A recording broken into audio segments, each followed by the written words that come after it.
Okay, good morning, everyone. Welcome to our POR working group meeting on Tuesday, November 23rd.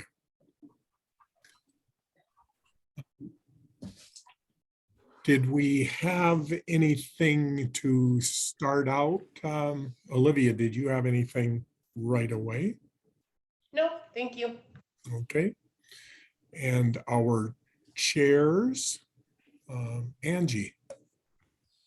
No, just the usual. Okay, and do we have Sheriff Heck here? Not yet, but let's go to Stacy. Anything to sort of start out? I don't think I have anything. Okay. Just a few things to cover. We are going to look at a schedule for future meetings now. What I'll do is just share what it's sitting at right now, but when Sheriff Heck gets here, we will probably discuss this a little further.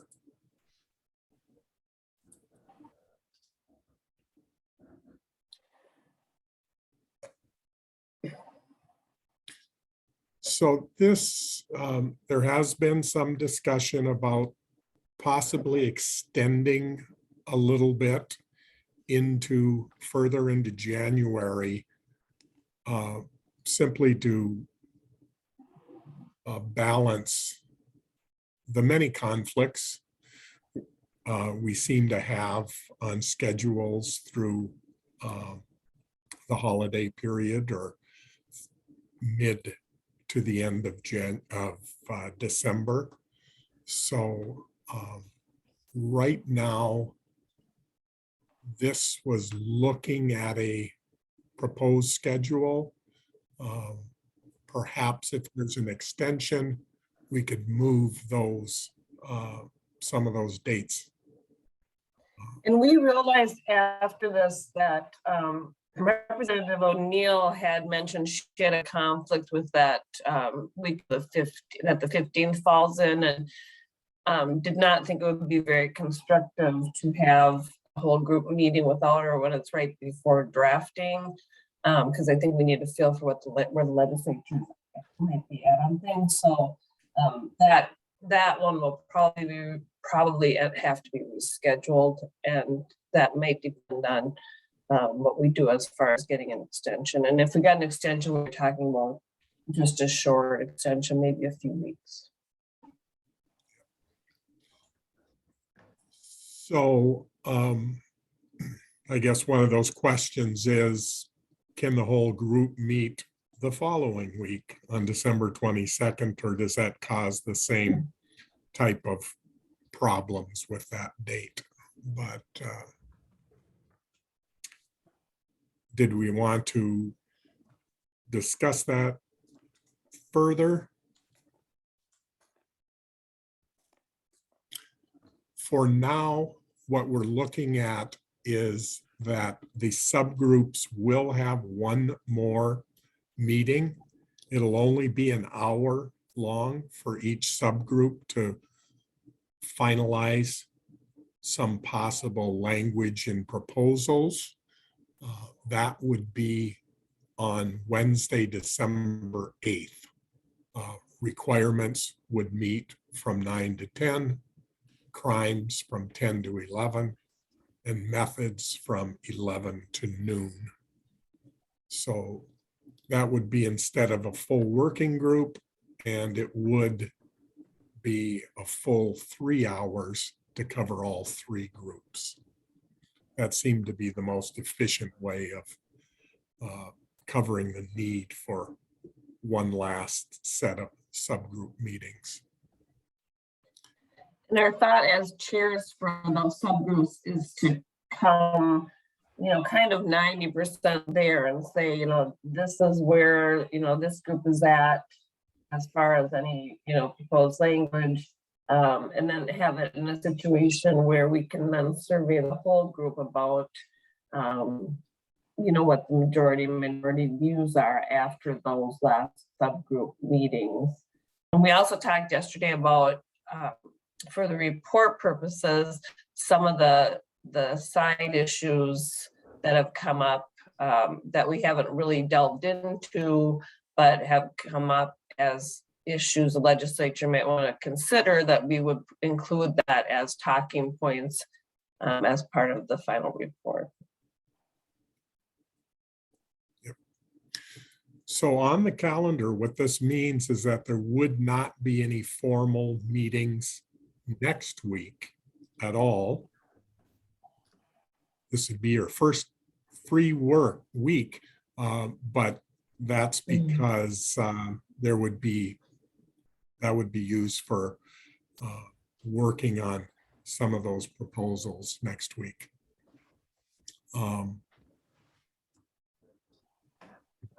Also, we understand, again, those conflicts with the end of December. So I guess one of those questions we have to address is, if not Wednesday, December 15th for the next whole group, when would that meeting be? Representative O'Neill, are you on? She's on, isn't she? Yeah, and well, and she said she's gone that entire week. The whole week, okay. So I've had a slight change. I could maybe make that Wednesday work. I need to talk to the good Senator Rarick, make sure he's okay with me stepping away. I'm not sure if we're going to be up on the North Shore somewhere, but I could try to make the 15th work if nothing else works, and just take a step away from the vacation. Okay. That would seem to resolve some things here. So We'll just have to arrange things a little bit differently. And we were going to go somewhere that didn't have internet access, and we haven't finalized any plans, so I can just see if we can work around it. Okay. so Mark, did you intend to put January 19th as an option? that's if there was an extension. Okay. Yeah, there is a look at seeing, in order to give a little more time for the review report, rather than having to review it between December 22nd and January 5th, to give it at least another week. So people with so many conflicts at the end of December could come back in the beginning of January and have until January 12th to come together and talk about the review issues, and then finalize the report on January 9th. But again, that would be contingent on getting an extension of minimally a week or 2 weeks. And I guess I would defer to Representative O'Neill and Representative Moeller on the likelihood of getting an extension like that.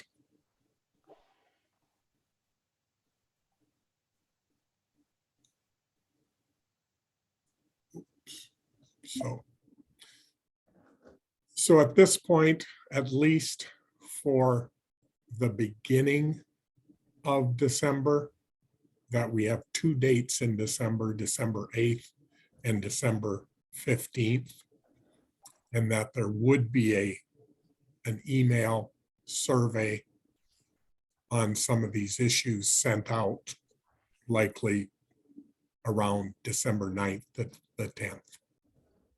So that results would be back for the whole group on December 15th. So I think we can put off that decision on, well, information on whether there is going to be an extension till later.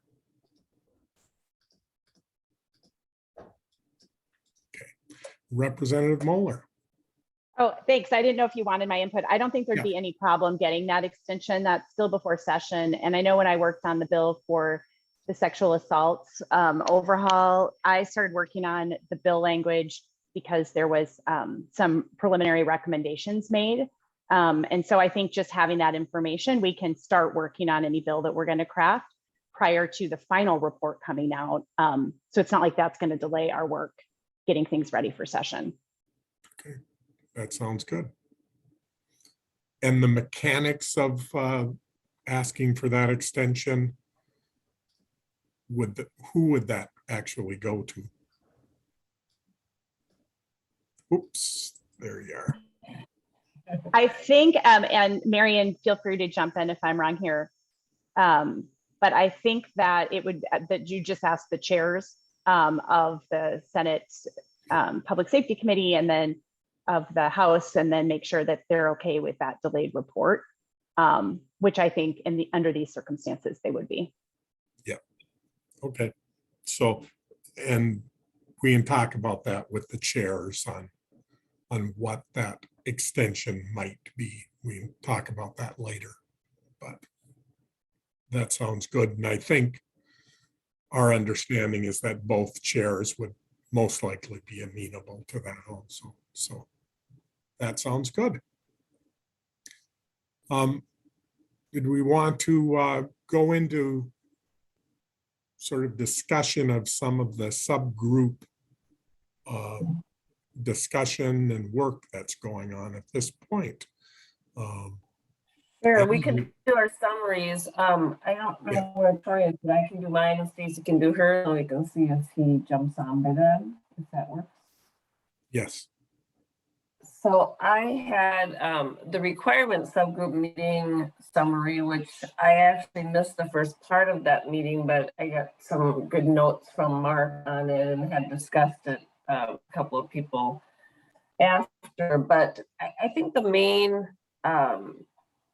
language anyway, the main theme of that subgroup as far as what we've been discussing and looking at has to do with the extension language in the statute.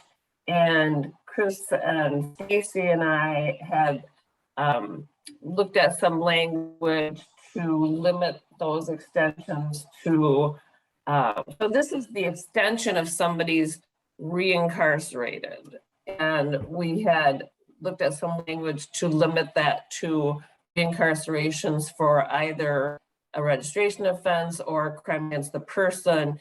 And then based on discussions we had in that group and this group, we had added in, or I had added into the proposed language, terroristic threats, and then I think 4 different statutes dealing with violations like orders for protection or no contact orders, those kinds of things. And my understanding is that, well, I think there might have been some confusion in the subgroup as far as requirements for initial registration versus that this was talking about the extension language for reincarcerations.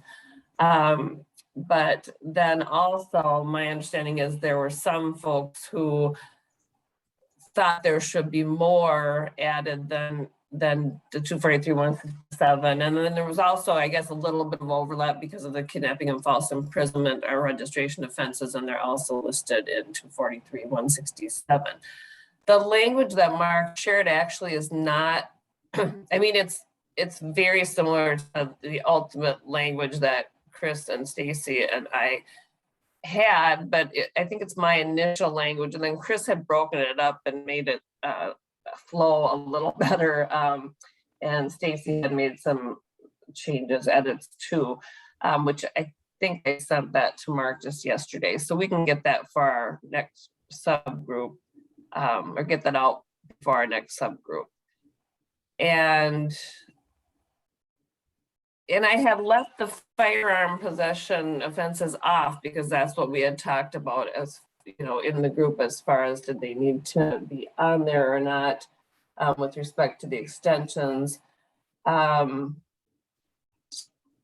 just trying to think of that. I feel like, and then we talked a little bit about the offenses that require lifetime registration, but we really didn't get any very far or much momentum as far as changing those or recommending changes to those.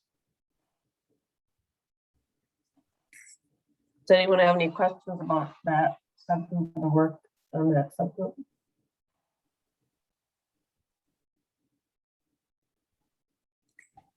Sheriff Heck.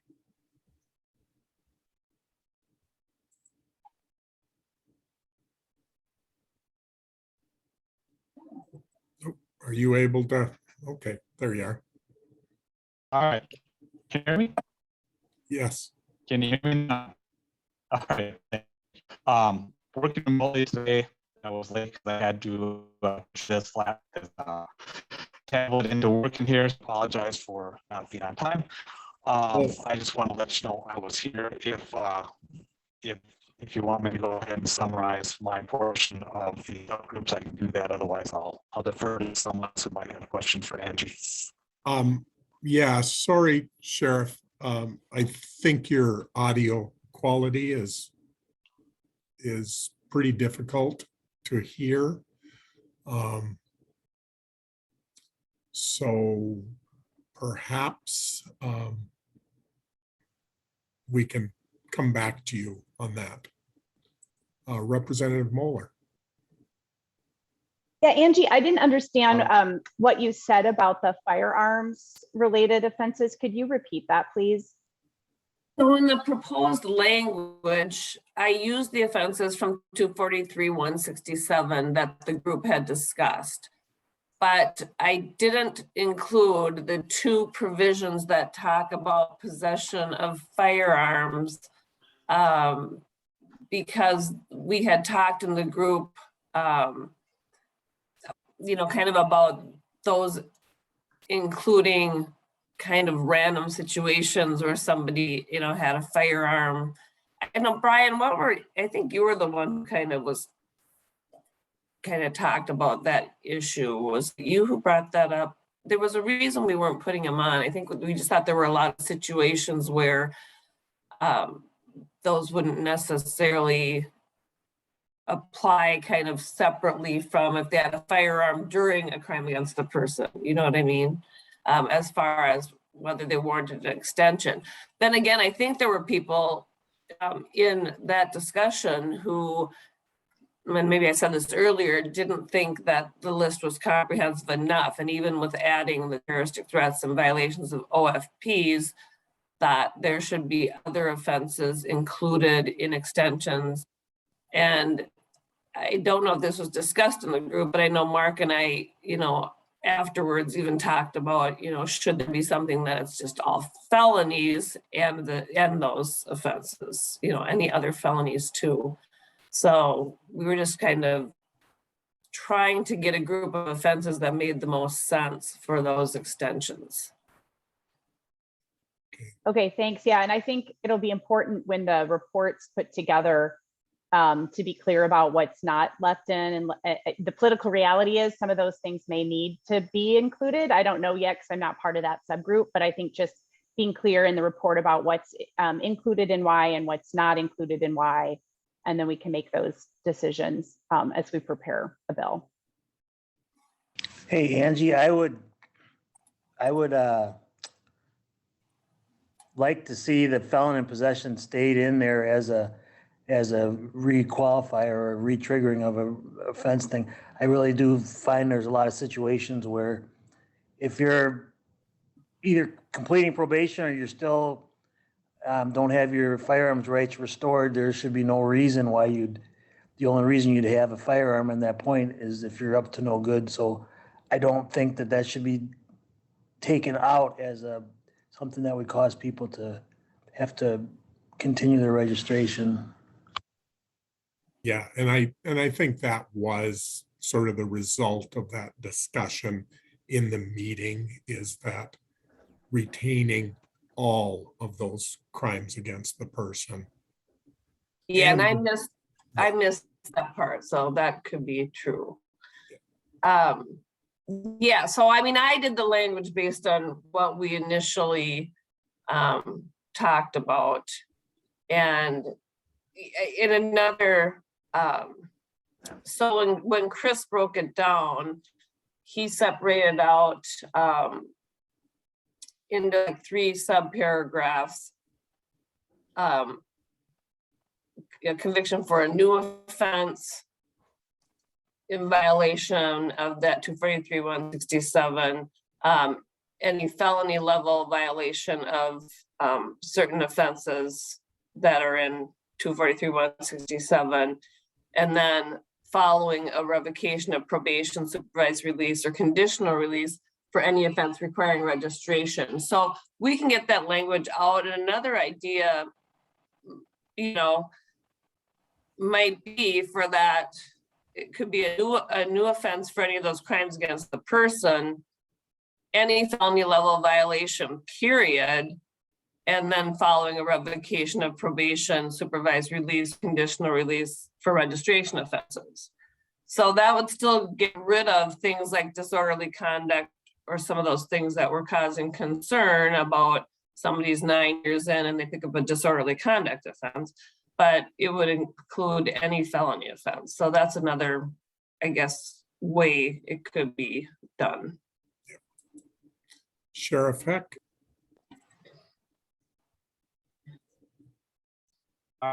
Thank you for the audio. still seems to be a little bad, but try it out, see if this will work. Okay. I will see if I can't get a better connection to the internet here. So circle back to me later. Thank you. Stacy, So another option to think about would be, to the extent that we're going to have the re-trigger, if there are some crimes, maybe like the felon in possession, that it's not a 10-year, but it's a 5-year extension. So instead of just this default of 10, 10, 10, we could piece it together like that. It's just something to think about.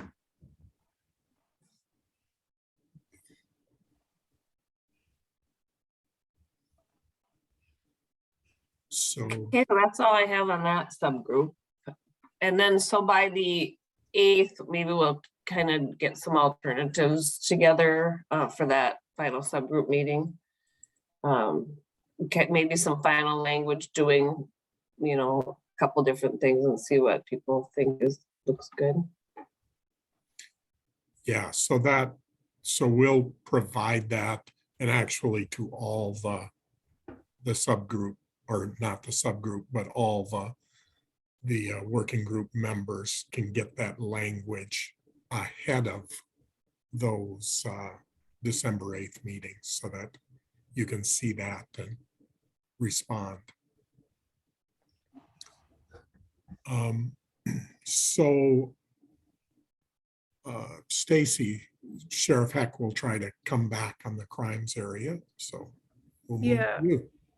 So I'll talk about methods and the work that methods subgroup is doing. But the one other thing I just wanted to add to requirements that we just haven't been really able to dig our teeth into, but is, I think, would come under the requirements subgroup, is really the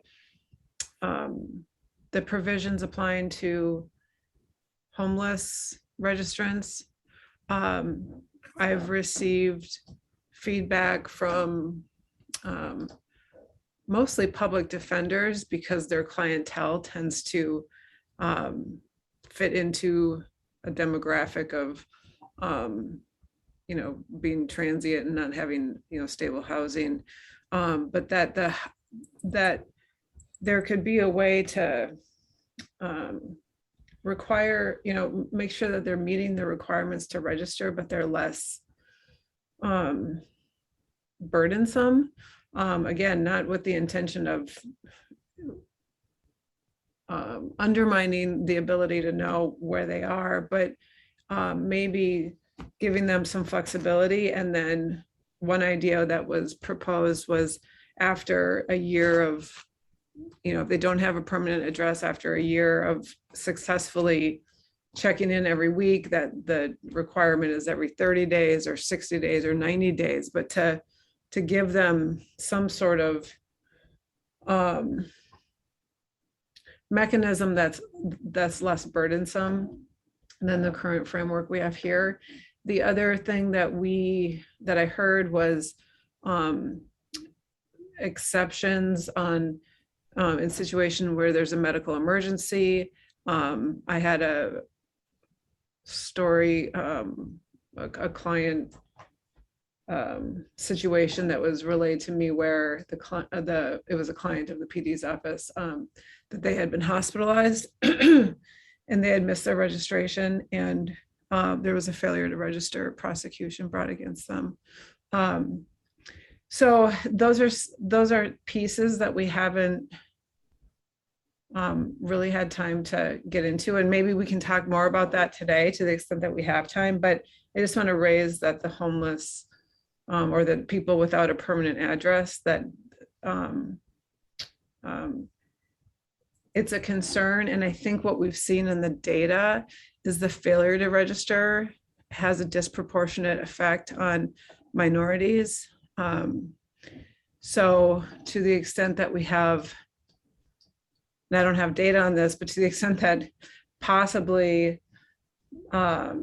minorities are more likely to be without a permanent address, and there's failure to register coming out of the challenges of registering while you're homeless, I think we should talk about that more and see what we can do about that in terms of the disparate impact on those communities.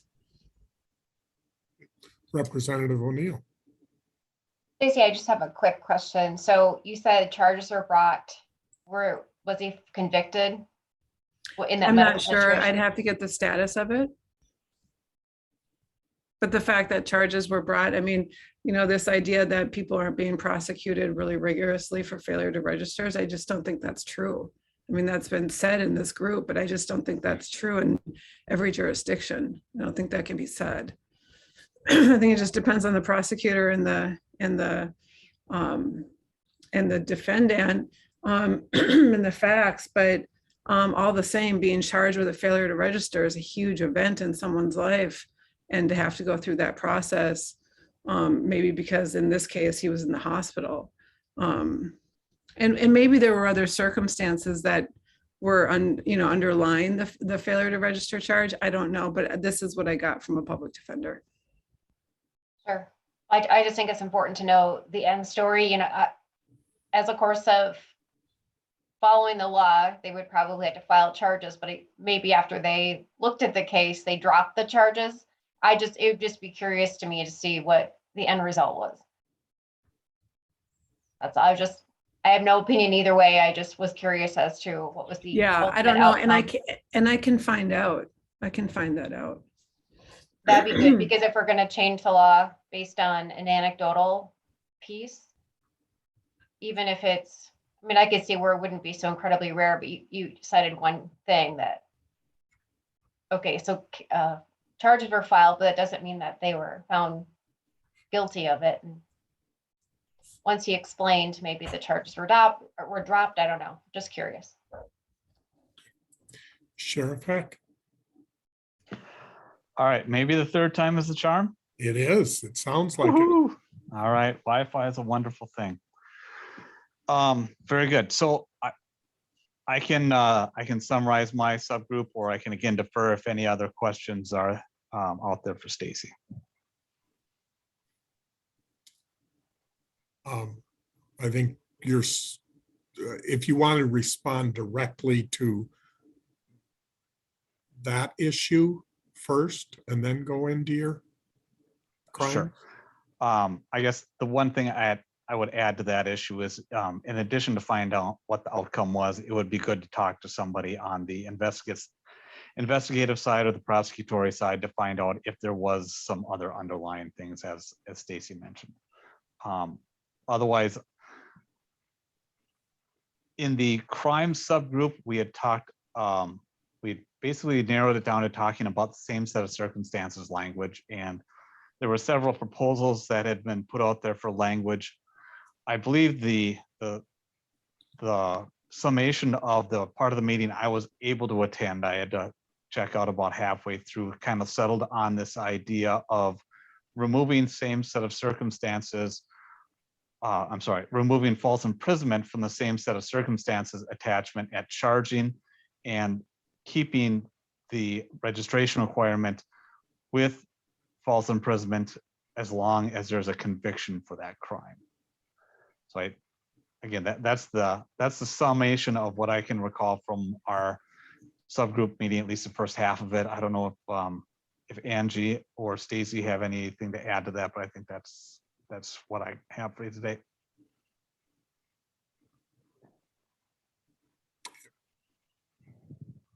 Yes, and that does seem to be sort of the result of that, was just the false imprisonment, removing same set of circumstances, leaving same set of circumstances for every other registration offense. I'm sorry, Mark, you broke out. Can you repeat that? Yeah, I think just as Sheriff Heck said, that leaving same set of circumstances for every other registration offense and just removing it from the false imprisonment. I think after a lot of discussion on different options for how to treat false imprisonment, it sort of came down to, as Sheriff Heck said, simply removing same set of circumstances application.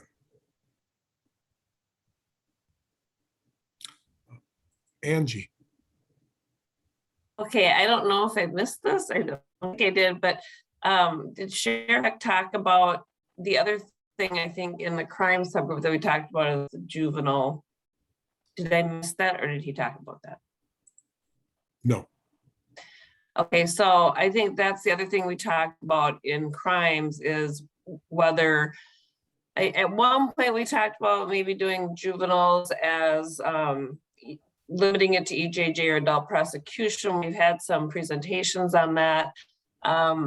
Once I started working on language for that, I thought it might be a bit of a nightmare, particularly with out-of-state offenders and federal offenders, things like that, to try to figure those applications out. So then I had suggested that perhaps a better way, if we're going to limit juvenile application, is to raise the age that for juveniles, like to 14 or 15, and possibly have a list of particular juvenile offenses that juveniles should have to register for, or some combination.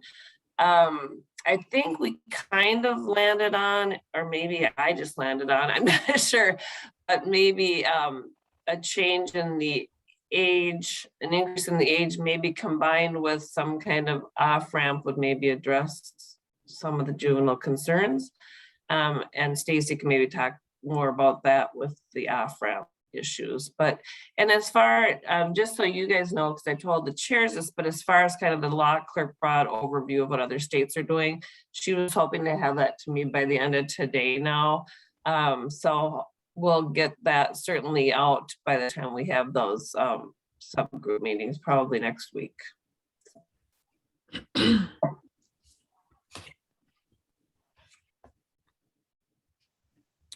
Okay, we want to move over to Stacy on the methods. And I think, you know, that bleed over on the issues, I think that's what happened with the juvenile registration starting at age 14, is that sort of started in crimes and it went over into methods. And you probably have a hybrid of that now that was addressed in the methods subgroup.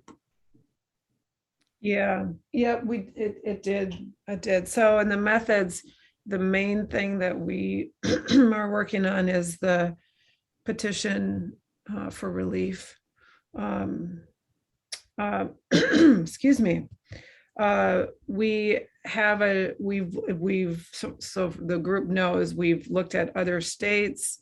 We've found a couple of states that have a panel, kind of a like a board or an official panel that whose job is to consider whether registration is still appropriate.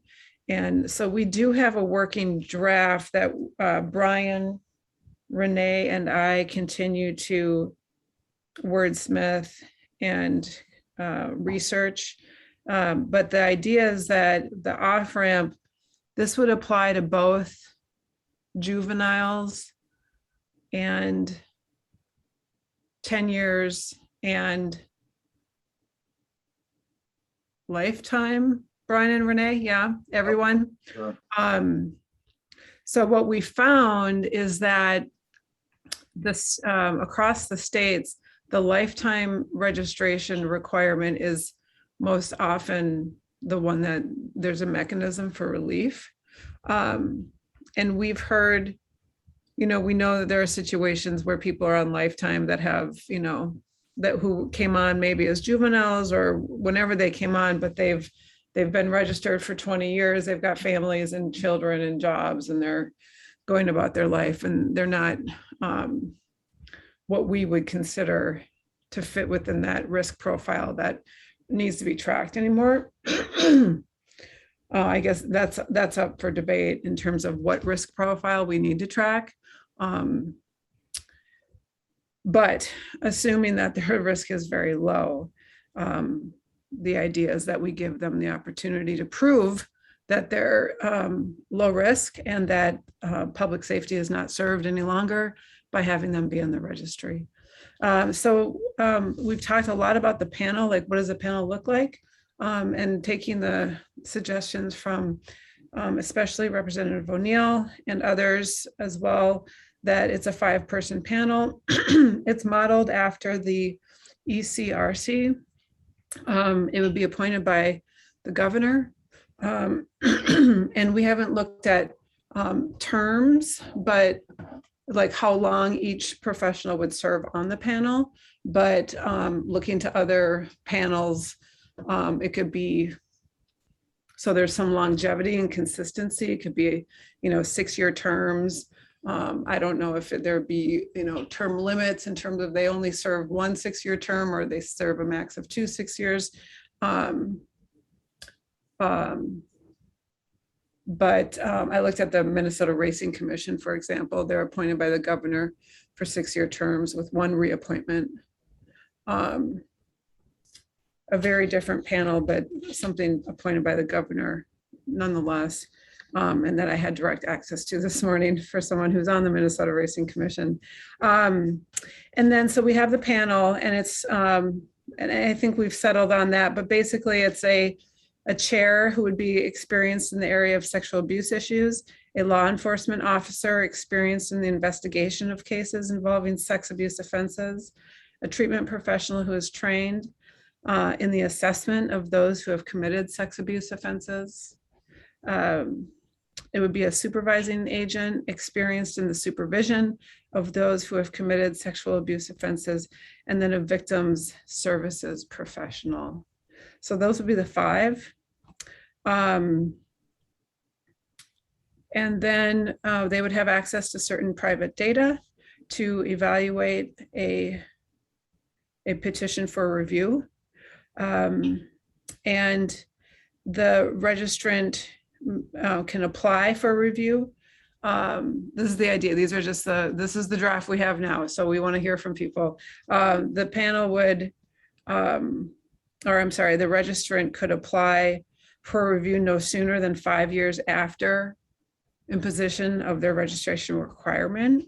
And then some other issue, some other 5-year points, like after a conviction for failure to register, or 5 years since they were last incarcerated for a registration offense. So basically it's a 5-year. And then there's language calling for the panel to prepare a risk assessment report that then specifies the reasons for the review decision, whether the review is recommending they be released from their obligations or that they continue with their obligations. And then we have all sorts of criteria, the seriousness of the underlying offense, the seriousness of the offense that should they reoffend, their likelihood of force or harm, all these factors that we have in there. And then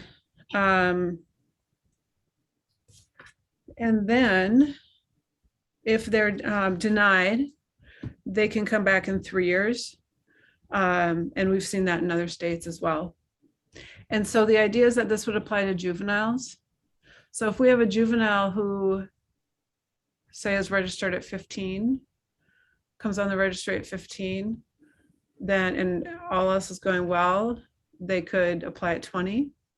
So I don't know, I'd be interested in hearing from people if they feel like this is getting us in the direction we want for juveniles, or it doesn't go far enough, or we think this is a good way to, instead of piecing out the legislation and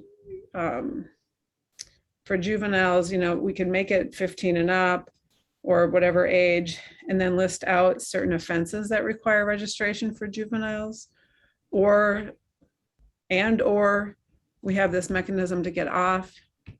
I think those are really some points of discussion we need to have, because we haven't really talked substantively about, will a ramp off cure the concerns that we have around the juvenile registration? And I see Patty has raised her hand. You know what I'm going to say. We've heard from researchers. We've read research where there's data. We've talked to people who deal with these juveniles, and everybody's telling us it does not enhance public safety. When juveniles are put on a registry, it often causes more harm for the juveniles to function and to get better, and with treatment, and their recidivism rate is very low. And I just think that it's, that I was going to say that it's not, I like that you have an off ramp for 5 years, that's a good thing.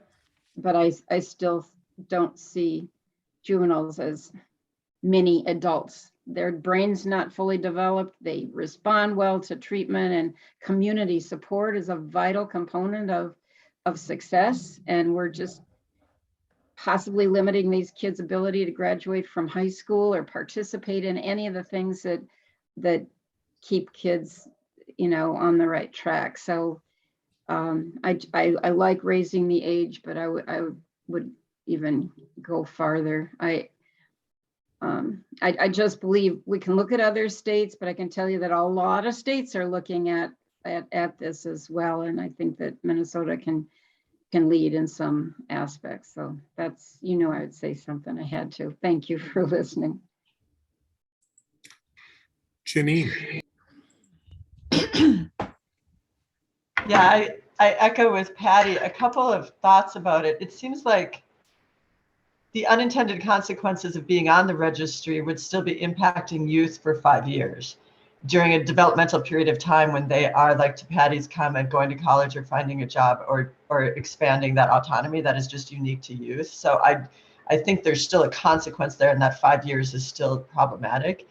The physiological difference between juvies and adults, as Patty talked about with the frontal lobe and decision-making processes, still exist. So I think there's a philosophical question for the state here. Either the state recognizes that juveniles are not adults and therefore starting those decisions instead of jamming juveniles under adult processes, which is what Patty was talking about.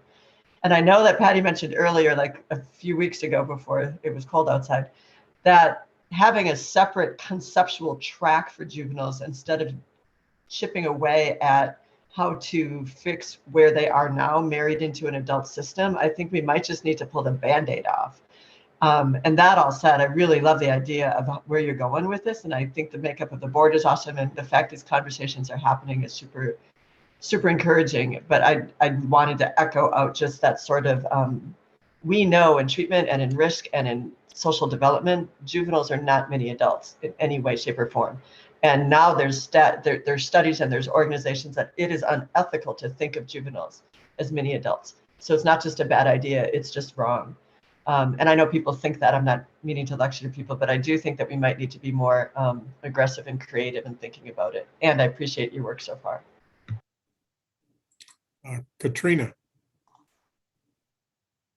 No, I could just say ditto to what Patty and Janine have said. I think I appreciate that there's been intentionality around kids on this POR work group, but I do think children are different. And, you know, I completely understood when Angie brought up that the EJJ youth would be problematic to include if we're looking at outside of Minnesota and those kids coming in if they don't have the same structure as us. And one of the recommendations I had was, if we're not going to go as far as some states and have all kids who commit these behaviors, and even if they end up being prosecuted as adults, if we're not going to go that far and keep those individuals off the registry, we could at least keep youth who are EJJ designated youth who don't have their adult sentence imposed on them, still keep them off the registry. If we were able to at least make sure that all kids weren't on the registry, we could still include those EJJ individuals, knowing that they're still technically in the juvenile justice system. The second thing, you know, if we're, oh, I see Linda asking a question. Good question, Linda. EJJ is extended jurisdiction juveniles, so it's a hybrid sentencing. So they have a juvenile sentence or disposition imposed, but they have an adult sentence stayed. And so if they, and then they're kept on probation up to the age of 21. And if they're successful on juvenile probation and that EJJ status, then they don't have that adult sentence imposed. But if they do have struggles, they can potentially have that adult sentence imposed. So good question, Linda. I appreciate the question. The other thing I'll say is, you know, if we can't get to the point where we keep juveniles off the registry, and I think, you know, speaking directly to Stacy's question, I would be for making sure kids are able to get off the registry before becoming adult. I think Janine points out that you know, if we kept it at 15 and then we did a 5-year off ramp, you're still having kids who are adults then on the registry from a juvenile offense. And so potentially we could look at, if we're going to do an off ramp and we don't want, you know, if we can't get consensus around keeping kids off the registry, then maybe we could do an off ramp that they would have an opportunity to get off the registry prior to becoming an adult, so that they could still do all those things that they're going to need to do as an adult. Now, I'm in favor of not having kids on the registry, but I do think that is, if we can't get consensus around that, I do think that's an area that we could look at, and it'd be nice to see them get off before they're adults.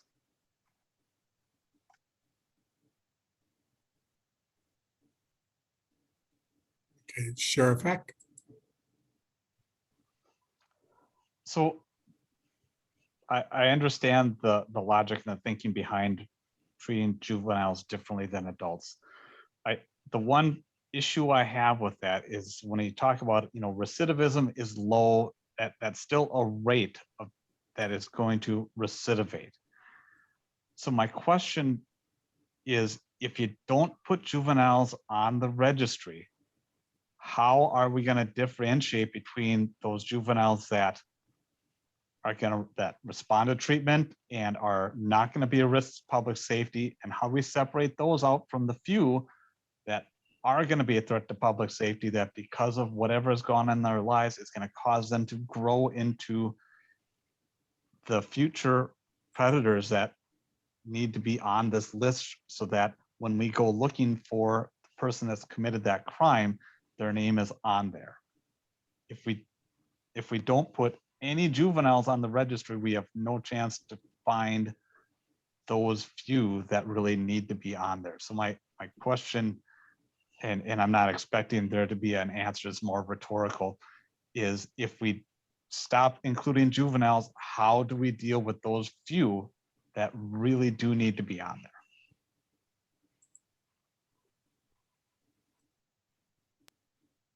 Patty, I really respect that question, and the thing is that most juveniles offend to a friend, a relative, someone that they know. So possibly a solution would be if they randomly offended a stranger, because those are the ones that you're looking for, Sheriff. I think the ones that, to help solve unresolved cases and whatever, but for the most part, I mean, that's different behavior than most of the juveniles who are offending. It's someone known to them. So that might be a caveat where I'd give you that one.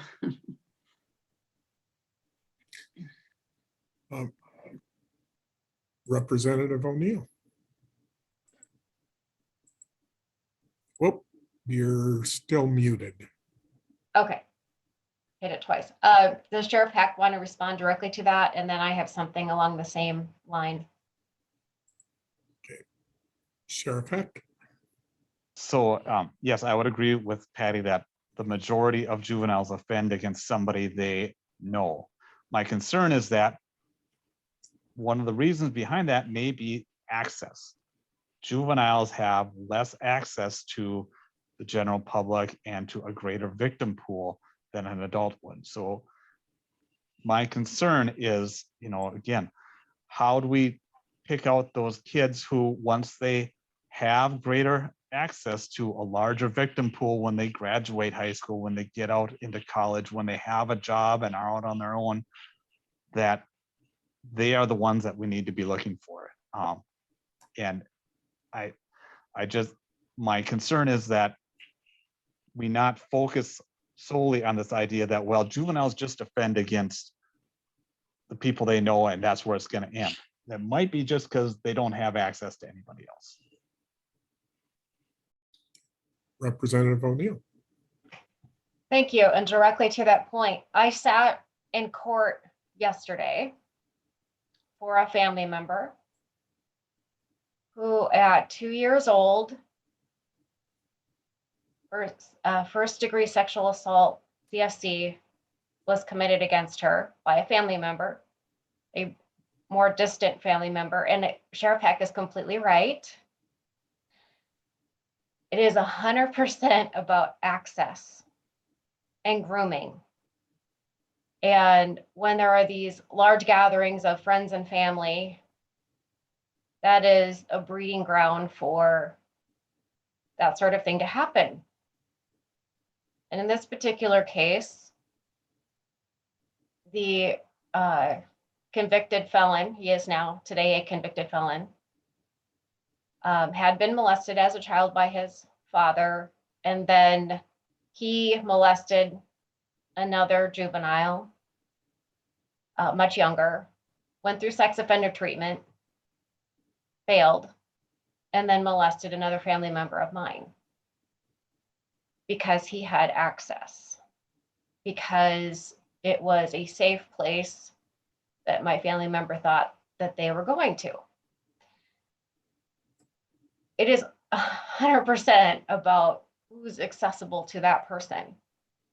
And according to everything you're saying, this is a very rare situation. I don't know that it necessarily is, because knowing the fullness of this case, he chose a victim that was not verbal. And when she became verbal, it's taken now 4 years to get to conviction. So a long, long, long road. And I'll tell you this last thing. The parents of that child found some solace knowing that this offender will be on the POR for 10 years because the rest of his sentence is a 36-month sentence that had a stay of imposition. He might spend 59 days in jail and he goes on with his life. And this little 2-year-old who's now 6, her life has been destroyed. It was, again, CSC 1, and almost nothing happened to the offender. As you know, it's 90 months in prison for CSC 2, which is what he pled to. So I have a really hard time. I literally just sat through a very long court hearing yesterday for sentencing and victim impact statements. Been walking through this for 4 years. So I really have a hard time saying, oh yeah, no juvenile should be on it. What about the little teeny tiny 10-month-old or the 2-year-old or the 3-year-old that don't have words that have been molested and their lives have been changed forever? We don't talk much about that. And I remember early on, Josh from the BCA was very explicit about saying, well, let's look at the 40 juveniles that are on the POR. And they had molested, I remember him saying very clearly, a 10-month-old, a toddler. So, no, I have a really, really hard time saying juveniles, I get it that they're different, but to say that they don't reoffend, very often, it's exactly what Sheriff Heck just said. The other thing is it's so underreported. And again, they're victimizing children that don't have language. Look at the ones that are already on the POR. The BCA lists off several that were so young they don't have language to tell anybody what happened. So I don't know. I'm having a really hard time listening to this morning and not recognizing the poor, tiny little victims. Now I have the commissioner of DOC calling me, so I need to step away for a minute. Janine. So a couple of thoughts. I don't disagree with Sheriff Heck, and I'm sorry that he stepped away. In addition to that legitimate concern, another piece to that is we have to keep in play individuals. If you think about the super high risk individuals and then you go out in a ring, right? Let's go out to the next ring. The next ring of individuals may be for these youth who are on the cusp of a pathway of in a more entrenched pathology or perhaps predatory behavior later. At that cusp is being on the registry, pushing them into that path, which is a fair question. Are we contributing to are we losing the individuals that are sort of scripted to live a life of perpetration? Are we also contributing to people who are not yet scripted and that becomes their path unintentionally, without question? I believe that. I'm not convinced, and I don't understand whether or not the registry is a primary, secondary, or tertiary intervention around prevention. So my take is that someone has already offended or engaged in behavior, and we're tracking them and keeping an eye on them through the registry, the super simplification. So that means this isn't a primary prevention effort, right? It's a secondary or tertiary prevention effort. So if someone has already acted out in a way, they're in the system, that youth is somehow, the system is in their lives. And for us to pull out the registry as the only intervention tool that we have, I think is a little unfair for a complex system. So yes, we know in research what triggers and what symptoms are present for someone who may take that predatory path. We know that if they don't adhere to conditions of probation, if they do fail out of treatment, if they're acting out in other ways after their first acting out, that would put them on that path. So there are indications of how, to Sheriff Heck's question, that we can find and not lose track of potentially super dangerous people as they age. So I think it's possible. I think we just need to think about it a little bit differently. It's complicated, and I appreciate individual stories, and God knows after 30 years working with victims and perpetrators, I have a lot of them in my head, and they're all horrific, without question. The state has burned itself over the years by reacting and making big decisions that impact for years people's lives based on individual situations. Understandably so, we're all human. I think we need to be careful about that and stick to what we know about research and stick to what we know about risk. Katrina. I need to stop raising my hand after Janine because she just made my point. I just wanted to point out that the registry is separate from juvenile justice involvement. And so the ability to make sure that we're still intervening and having oversight over these kids is definitely available. The other thing that I'll point out is, you know, we have a legal structure in our state, good, bad, or indifferent when it comes to certifying as an adult. And if we're talking about raising the age for who registers, we have that extra legal option when it comes to how we actually potentially could identify, you know, some of these individuals that Janine's more speaks to, that these are kind of these one in a million cases. You know, we do have legal options in our state that are outside of the registry and can get us to a point that we are all wanting to make sure is that we're upholding public safety, but also having the best interests of the clients that we serve at an elevated level as well. And so I'm going to stop raising my hand after Janine because she always makes my points before me. So I appreciate it. Shane, Yes, I guess I have a number of items, so the thread may not be clear, but different things have come up.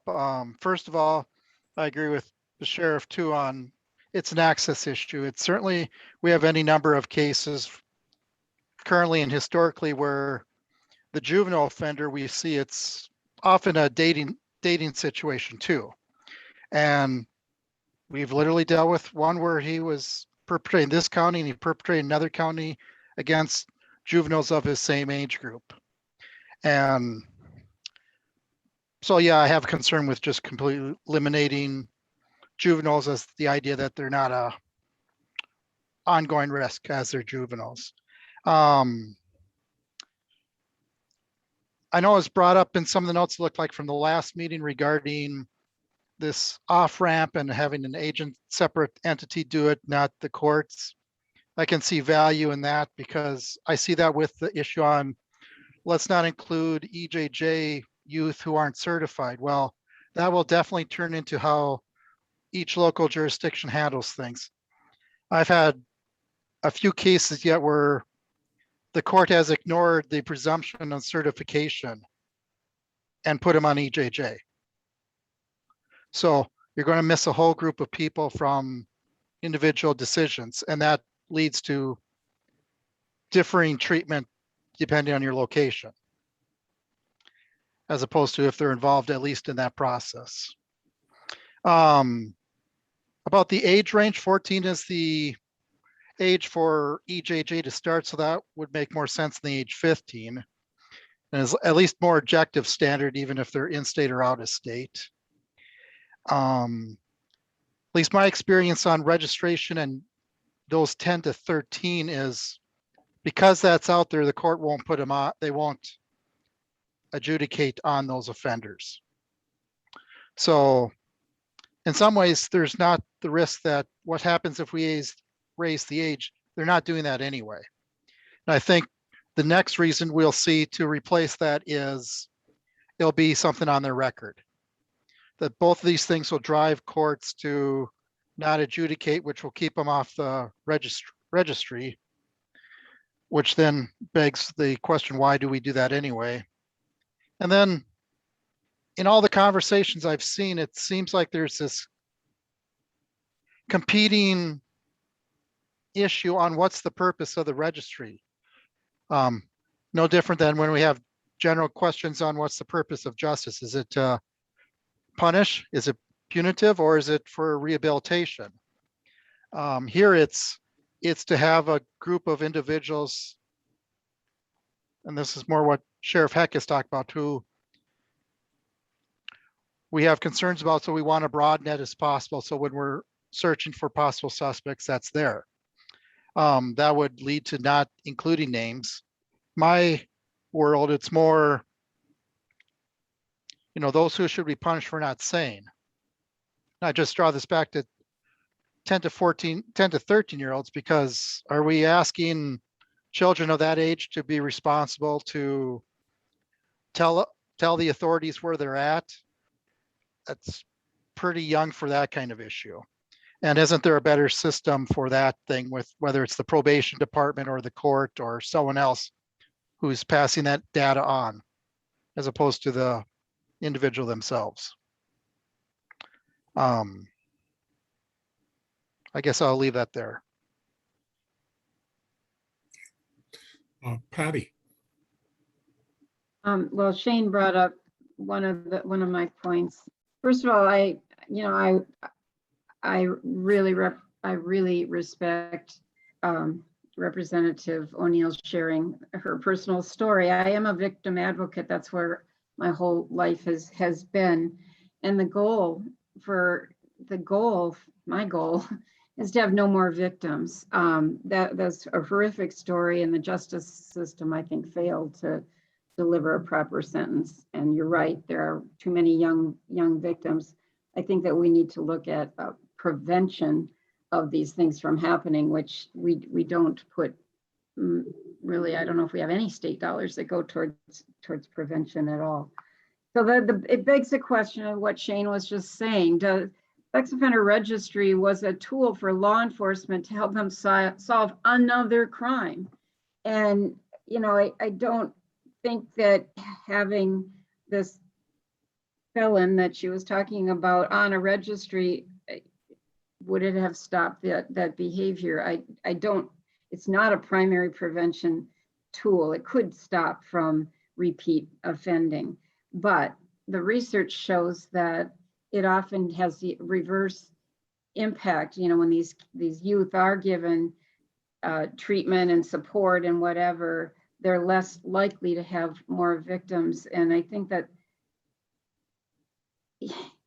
the other factor I just have to throw in is, if it's an access issue, does having young people who end up homeless because of all of the factors, contributing factors to being on a registry, does that make our world safer? I don't really think that does what we want it to do. So I think that we're all after the same goal, as stopping these behaviors from happening and having no more victims. That's the ultimate goal always. And I just think that sex offender registration was started as a law enforcement tool, but is it a helpful tool for youth?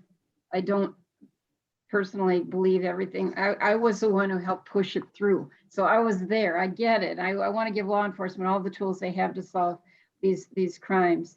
At the same time, I have to look at the facts, and I don't see that putting juveniles on a registry makes our communities safer, and in many ways it feels like it's having the opposite effect.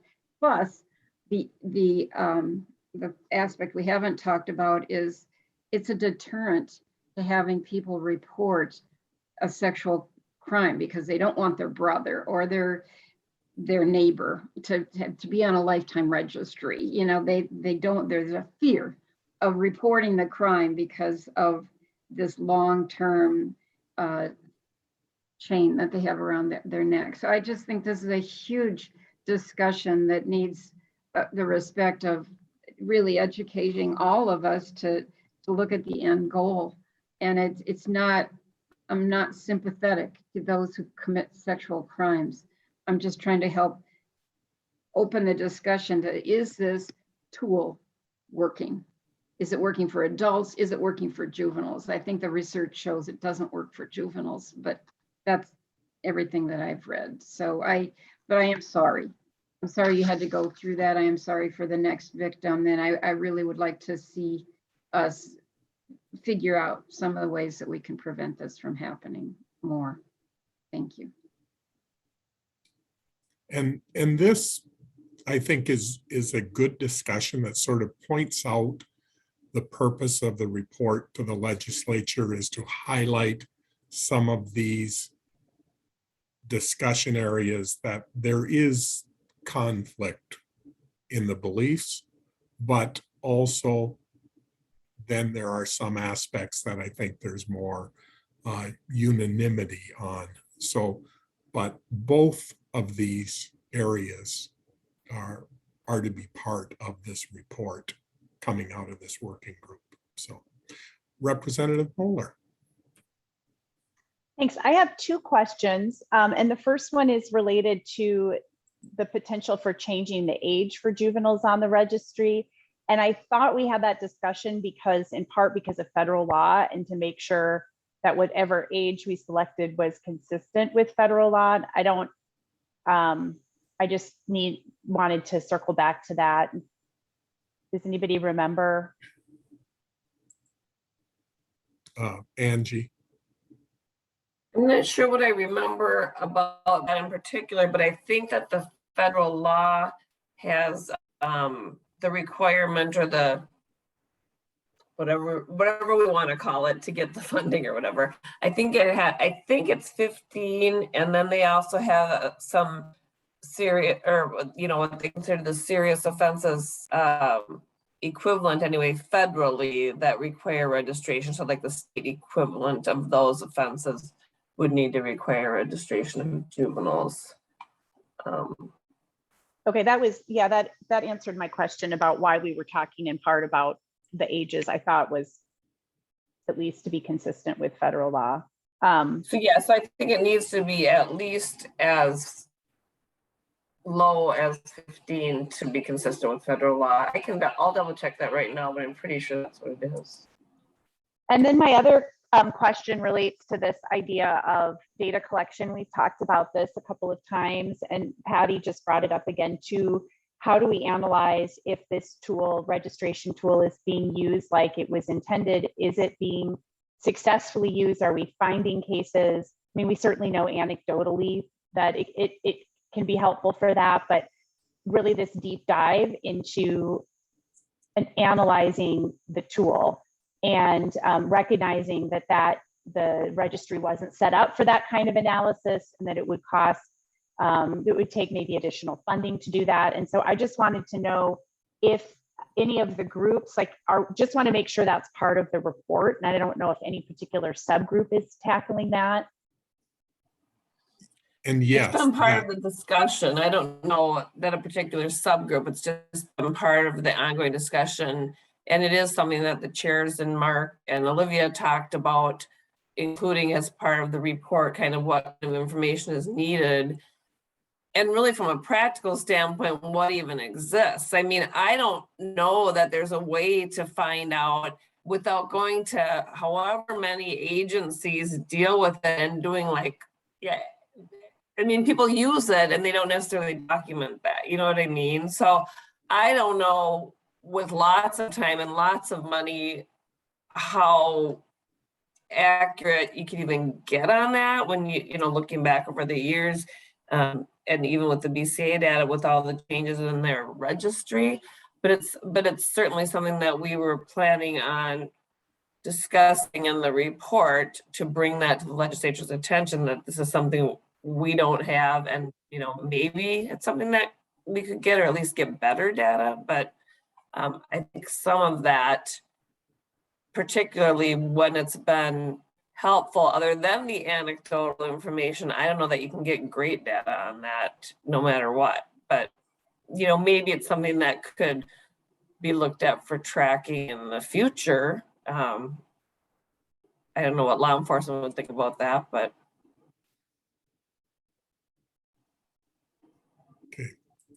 Katrina.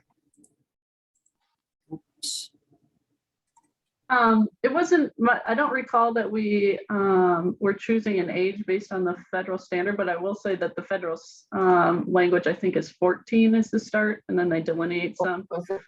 Yeah, I was just trying to find that, but it could be right. I had it pulled up in front of me, Angie, so I thought I'd Okay. assist in, so you didn't have to find it. But I don't know why I keep falling on that 15. I know many of us discussed the fact that many states don't follow these requirements, specifically around juveniles as well. So just wanted to have that on everyone's.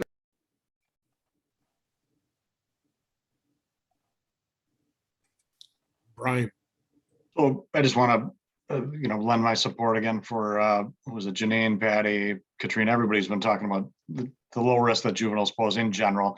There are some, of course, that are higher risk, but the vast majority of research shows most of the juveniles do not go on to reoffend sexually. But even more so, getting back to the off-ramp idea, it seems I've been a part of all three subgroups, and it seems that idea is have some unanimity to it, and people believe that if we're looking at a subset of folks on the registry now that have been doing everything right, there's no additional criminal history, they've been in the community for years and years, and have completed treatment and those things, that there should be a method, which there is not any way to do so now, to seek relief and get off the registry.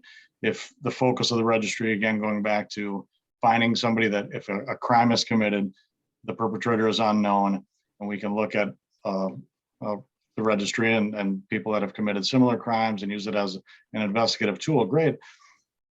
But the people that I'm talking about are not going to meet that suspect profile anyways. It's going to be somebody who molested a family member, is on probation in the community the entire time, maybe 10, 15, 20 years, whatever it is, has no additional crimes, completed treatment, like I said. They can seek this off-ramp relief from registration. That's actually going to be better for law enforcement resources, because we're taking people off that are not going to be a part of that suspect list anyways. They've had years in the community. They've proven that they're not committing those types of crimes. They have never committed that type of crime anyways, and now there's been years to prove that they do not have the propensity to do that in the future. The statutory type guy who's now college educated, married, stable employment, if a stranger rape is committed in a community, that's not going to be your guy either. So I really just want to lend full support for, even if nothing else has changed at all, which, I think there should be other changes too. There should be some way for these folks that have been doing well to be pulled from the registry after some review. Angie. So I pulled this up from the SMART website, and it has that the SORNA requires that jurisdictions include in their registries juveniles adjudicated delinquent who were 14 years of age or older at the time of the offense and were adjudicated delinquent of an offense equivalent to or more severe than aggravated sexual abuse under the federal system. So the equivalent of that. And then it talks about how under the federal rankings that those juveniles are categorized as tier 3 offenders, and they don't require lifetime registration without qualification, and it can be terminated for those offenders after 25 years if they have a clean record. That's under the federal.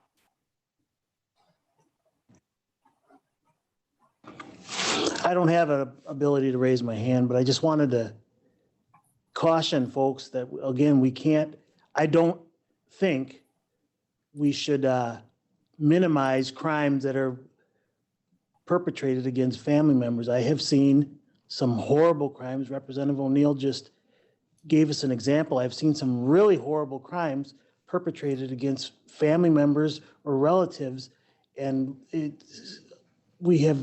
people keep saying, well, it's just a family member or it's just a interfamiliar kind of sexual assault. It's still a sexual assault, and the crimes can be just as horrible. And saying that, once again, it comes back to access as well. That's a little bit easier sometimes for people to access those people. So I really have a hard time stomaching when we minimize crimes that are perpetrated against family members. Stacy. Yeah, I don't think anyone's minimizing crimes against anyone, be they children or adults. Stacy, people keep saying if it's just a family member. Brian, no, we're not saying that. It's a discussion of access, and the registry's purpose, as it was originally passed, as Patty just said, is to have a law enforcement tool to solve cases where the assailant is unknown. The point about family member on family member abuse is to say the registry in those cases wouldn't have helped solve any crime because we already know who they are. Now, well, weren't we just arguing about the fact that those people, one of the main reasons that crime perpetrator happened was because of access, and that's not to say that that person is not capable or likely to do something else later on or at a different time. That's a different issue. So that's a different issue, which is the next issue, which is So you have an offender who offends on a known person. And they should be on the registry because they committed the crime, right? But the point of the registry, I thought, was to help law enforcement when they don't know what's going on. They can plug into their database and find out, oh, we got 10 people in the count in Wright County, and let's go find out where they were last night or whatever. That's what I thought the registry was for. If the registry is for punitive purposes, so that if the criminal justice system fails to properly punish offenders who are, raping 2-year-olds, then we should talk about the registry being a punitive measure. We can also talk about the registry being a tool to help lower recidivism. If that's how we're looking at the registry, then we need to have an honest conversation about what are we using the registry for? Is it to solve unknown crimes? Is it to hopefully lower recidivism? Is it to punish? Is it to, if it does reduce victims, how is it reducing victims? And we don't know, I think we don't know how it's reducing victims. To Patty's point, which is we all sitting in this room share the vision of having fewer victims. We don't want 2-year-old victims or 10-month-old victims or 80-year-old victims. So how does the registry make sure that when we don't know who the assailant is the registry serving that purpose, or is it do we look at the registry as serving a broader purpose? Now, I know there's some access to the registry data for other purposes. And so there's some other purposes that are being carried out, but I think we need to be honest, like, are families not reporting or victims not reporting because they don't want their uncle to be on the registry because God forbid that's going to be hard for him? Is that happening? We don't know because we don't know what crimes aren't being reported, right? Hard to track that.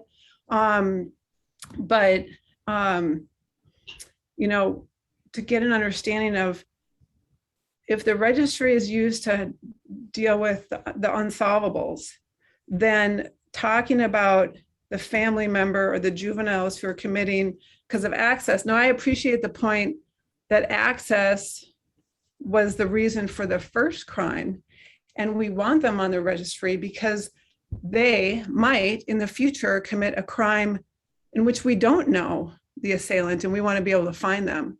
I think that's a fair point. But this whole point of juveniles, need to be on the registry because they're these dangerous, sexually violent people. I think we need to look at that, and we need to be really honest about, is the registry serving a punitive purpose? And if so, let's talk about that. Okay, Brian.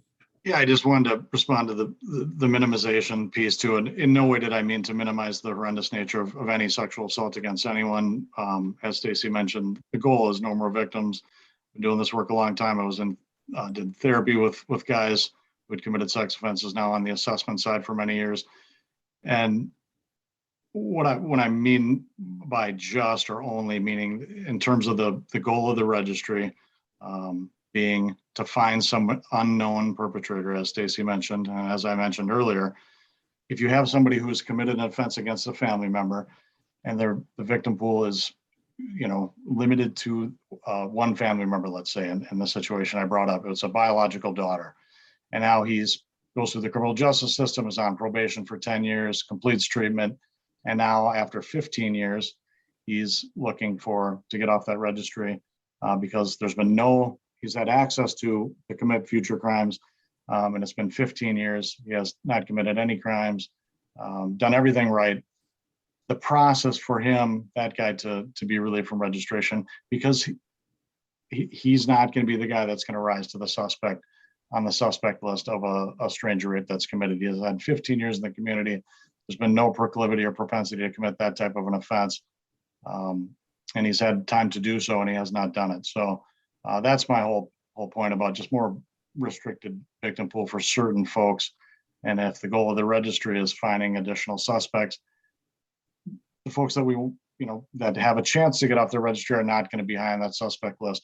One of the things we do with our reassessments from level 3 to a 2 or a 2 to a 1, let's say level 3 guys are, as long as they're under supervision, they're subject to intensive supervised release, or ISR as we call it, right? And if they're on supervision for lifetime, they can be subject to lifetime ISR. We've had guys that have been doing well in the community, they're still on supervision, they're still on ISR, and it's 3, 4, 5 years being a level 3. They've completed treatment, they're doing well in the community, they have stable housing, stable employment. Their agent can come to us and say, I think this person's risk has reduced now. They don't need to be monitored at highest level of supervision on my caseload. No, I need to focus on guys. I need to, get their risk level lowered. They can have less supervision. They've proven that they don't need as much supervision. And then I can focus on the guys that are still acting out, committing additional crimes, not doing what they should be doing, being revoked. So it's really a resource, focusing the resource on where we need to go. It's called the risk needs responsivity model. I've mentioned that before. It's just giving our best stuff, the most resources to the higher risk folks, and not as much focus on those that don't need it and are still going to be successful. Okay. Anything else on that issue? So there is just some clarity here, talking about both the off-ramp and the removal of those under the age of 14. And then a third topic is, again, a very legitimate discussion about removing all juveniles from the registry, but making sure that we differentiate those 3 different concepts. So Janine. Thanks. This is just an encouragement to the draft authors, and what an overwhelming task you have. Stacy's comments about the purpose of the registry, I would just encourage, before, as we're digging into the nuances and the details and the weeds of language and possible options for decision makers to look at, that we do include an opening paragraph that grounds the reader around, just as a reminder, how we use the registry, what is its intent, that because without that framework, I think that it's less efficient in a way. People jump into the details and they haven't set their lenses. So one's reading that detail with a lens of punitive approach, and one's reading the lens through prevention, and one's reading that through future crimes. So maybe just grounding that, I think, is really super helpful. And I really appreciated your comments, Stacy, as always, but especially around that. So thanks.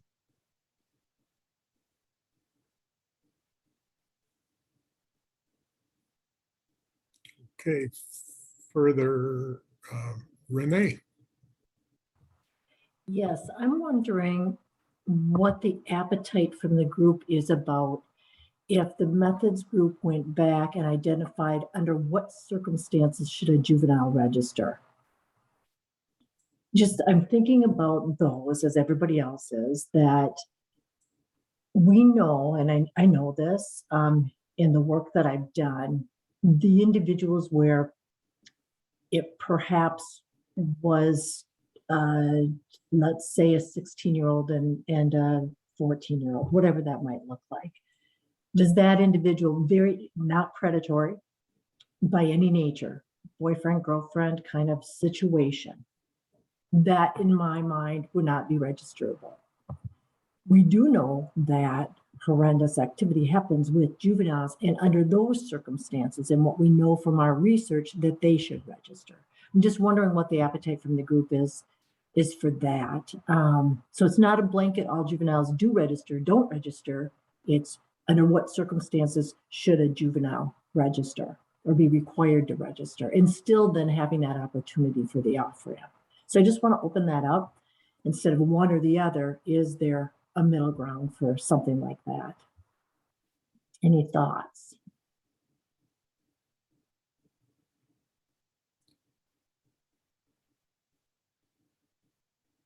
Stacy. So I think, what we tried to do in CSC was, and Representative O'Neill and Representative Mueller can attest to this, but we tried to come to consensus, and that was, there was some give and take, and we eventually got there, remarkably. But that took 13 months. And then, so the off-ramp for the juveniles is sort of it's kind of proposed with that understanding that I don't think we're going to get any consensus on juveniles. And so, but it's a push towards it, but it's also a pull back, right? So what I had suggested in the chat was, I think that we need to, I don't know how useful this will be to the legislature, Representatives Mueller and O'Neill, but saying that, we had, of the group, we had a majority that's proposed juveniles coming off in certain circumstances, or we had majority that, whatever the majority, minority breakdown is. I don't know if that's helpful to the legislature to see that. But then, the proposal would be, because we weren't able to come to any consensus, here's our best work at doing something to impact what the issue is the issue is whether juveniles should be on the registry, and if so, for how long. And so while we're very unlikely to come to any consensus on juveniles, this off-ramp for the juvenile piece is a push and pull to give a little and then take a little. And I think I see that being in the report as being, but I don't know if that's helpful to the legislator to see kind of a majority felt this and a minority felt this. I mean, we will do that in other things, but this juvenile piece is so fractured, it feels like. Maybe I would appreciate hearing from the representatives.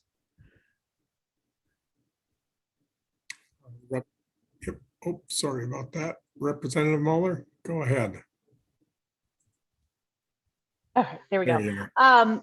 No, I appreciate that. I think it is useful to lay out those positions, because what happens is that whatever language that we choose moving forward with a bill, and it most likely will be language where there's most consensus, because we want to see something get passed, right? So we're going to most likely choose those areas where there is consensus. But I think it helps to lay out majority minority opinions, because inevitably, whatever language we choose, we're going to have people representing their groups, maybe some of you coming in. I can see, Patty, you coming in to testify. If we don't remove juveniles completely from the legislature, you're going to come in and explain that you want that and why you want that. You're going to testify to that. And so I think it's useful to see all of that information in the report as well, because we're going to hear it when it comes to committee hearings. But I do think the reality is, in order for us to actually get something passed, I am most likely to choose language where there's broad consensus from this group. Yep. And that's an important thing to keep in mind about this report.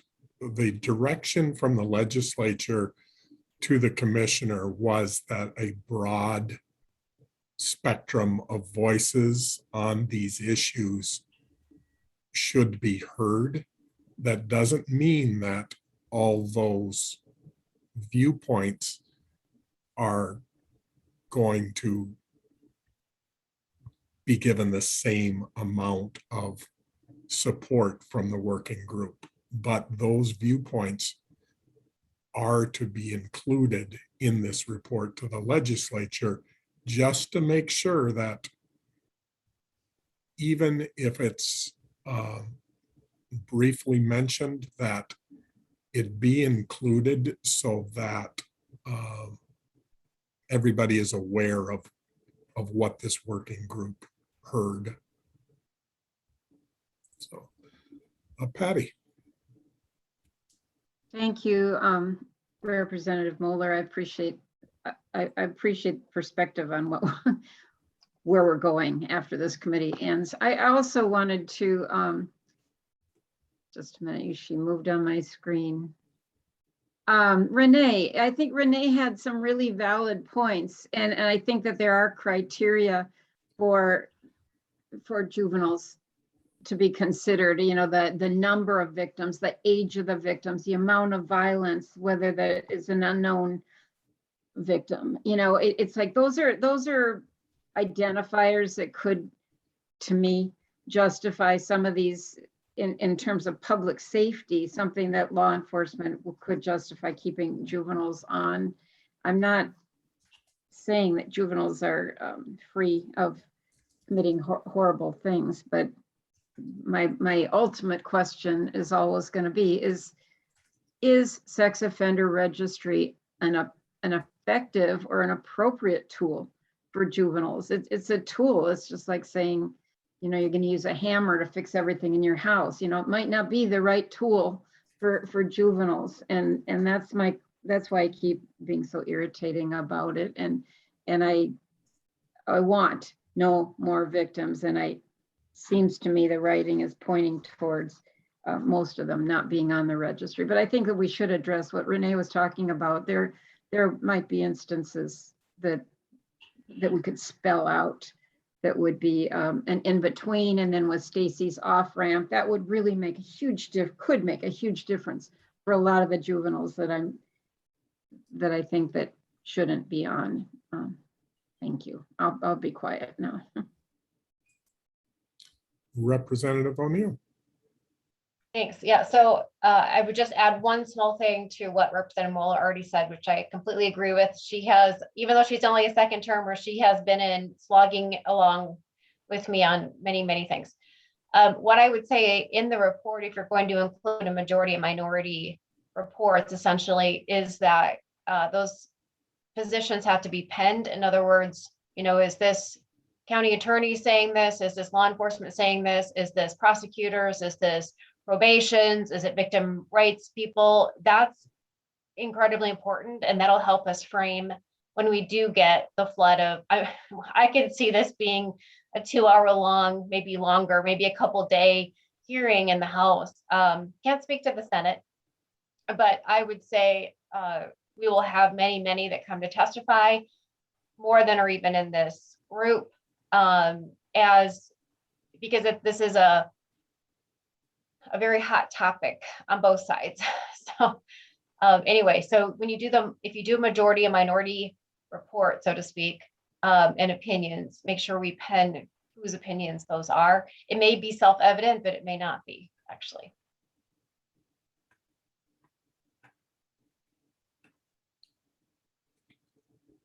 Stacy. So I think Representative O'Neill raises an important point that I hadn't thought of. So we had a survey on the date today, or the dates that you had shared with us at the beginning of the meeting, Mark. You had a survey a proposed survey to the large group, right? Because our last survey was to subgroups. But to the large group, I think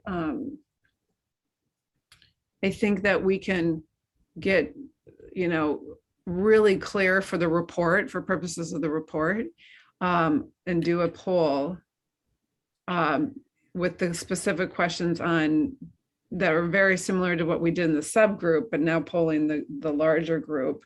And then we can have a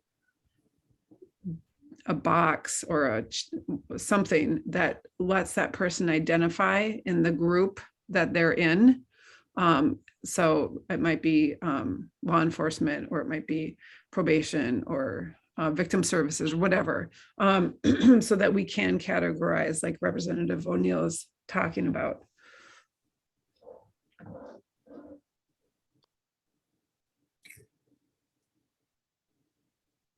Yep.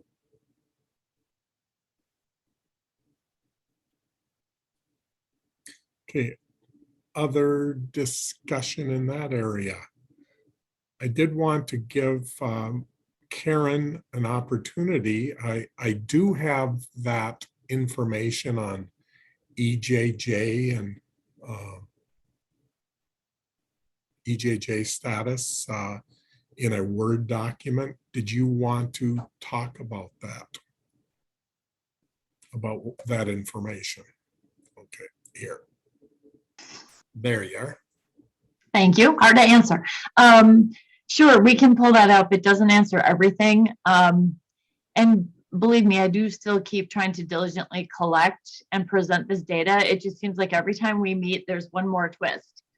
First, we were kind of focusing on race, and then recently we pivoted to age, and now someone in the chat asked again for race. So I'll try to provide the mother of all spreadsheets eventually with all of this split all the different ways. But here's just a snapshot of the age breakdown, which I think is interesting to the points of, you know, how many of these juveniles do end up registering. So I think this first chart is actually those with an adjudicated registrable offense. So as I understand it, these would be required registrants.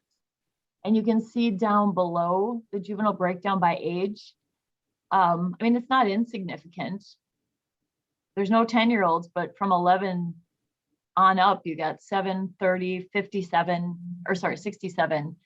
That's the total over a 10-year period. Does that make sense what everyone's looking at here? Now, does that include same set of circumstances? That's the other set that I gave you. Okay. Yep. So, and we can't know for sure if those would have been required to register, but there is also, if you want to pull that one up, this is those charged but adjudicated on a non-registrable. That's the totals, and then down below that is the age breakdown. Oops, here. There you go. There it is. So that one did have a 10-year-old all the way back to 2011, but again, it increases with each year of age. It's so we can't know if these would have been, but I just wanted to show you that I don't think we need to speculate. There will indeed be kids as young as 11 that would have been required to register under the spreadsheet above. Any questions on this? Can we then provide this to all the? Sure, you can members? send that out if you want. It's just, I just did snips off the spreadsheet because my data guru is out this week. And there was a couple things she had done that were a misunderstanding in my direction. She had collapsed like continued for dismissal with continued without adjudication. And I wanted to make sure you had those separated. So you'll get the full spreadsheet, but for now you can certainly have these couple snips if that's helpful. Okay. I'll just show these again.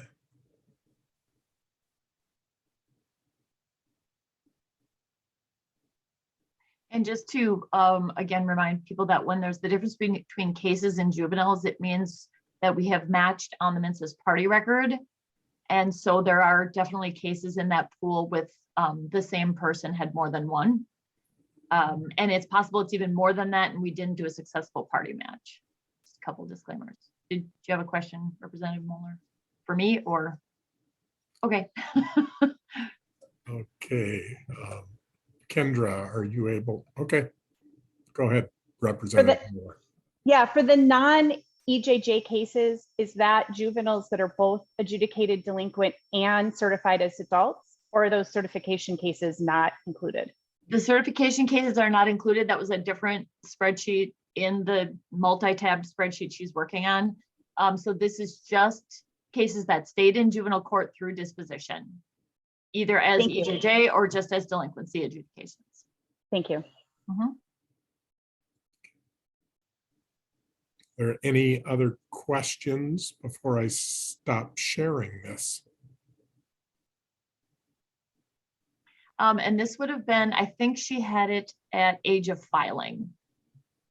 I see a question in the chat. So yes, by the time the case was disposed of, maybe they've, you know, aged a year, maybe 2, depending on how long the case took to resolve. But still, if they started at 11, they're registering at 12 or 13 probably. Stacy. A question for Karen, the EJJ and certified, I'm sorry, we have EJJ. Do we know how many, the certified is being worked on? Is that what you said? Yes, let me see if I have enough worth sharing from that one.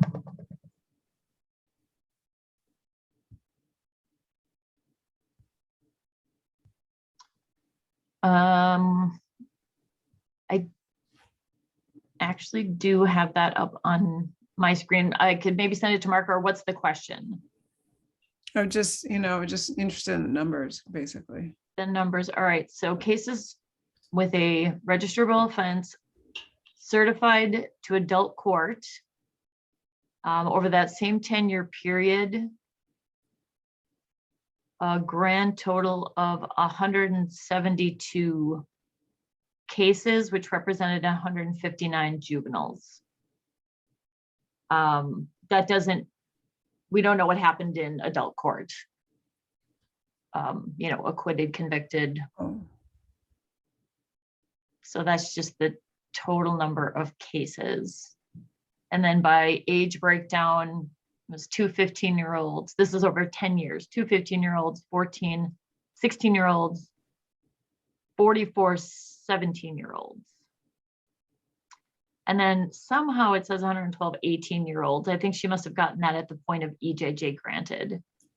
Otherwise, they wouldn't have been in juvenile court to begin with.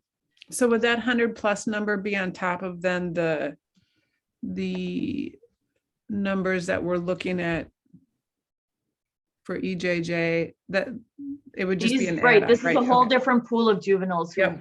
who moved to adult court for their disposition, so their data would be represented in any of the adult data that I've pulled. Got it. Yep.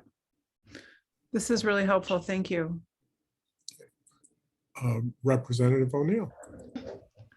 Thank you. As I'm looking at this data, if you look at 11, 12, and 13, and you look at the grand totals, you've got 100, 118, 104, 103, and then it starts to drop. And by the time you get to, say, 2018, you're down to 52, which is less than half of most of the previous 11, 12, 13, and 14. Does anybody here know why we had such a large drop? Did something change? What happened about 2015, 16 to see that huge drop? Just curious.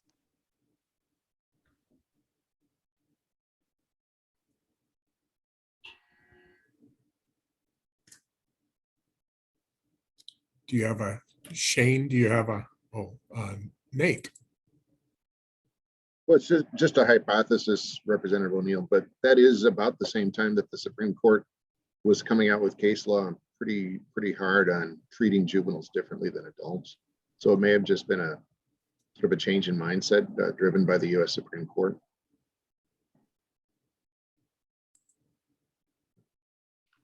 Are you talking about the heinous crimes, that decision, or something else?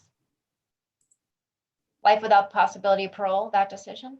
Yeah, the series of decisions, the Miller and Graham and a number of Supreme Court decisions. The Miller factors. Mhm. Okay. All right. Well, it's just an interesting drop. It's, if you look at just the difference between 2018 and 2011, it's less than half. It definitely looks like something happened around 2016, maybe even 15. Thanks, Nate. You always know good stuff.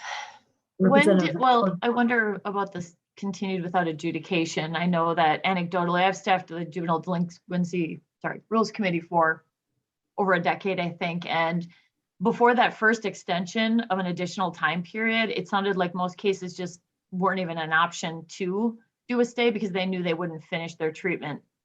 And I wonder when that second time frame was added. Does anybody remember that off the top of their head? Kind of the same points we're hearing now. It was even, worse when there was just the single.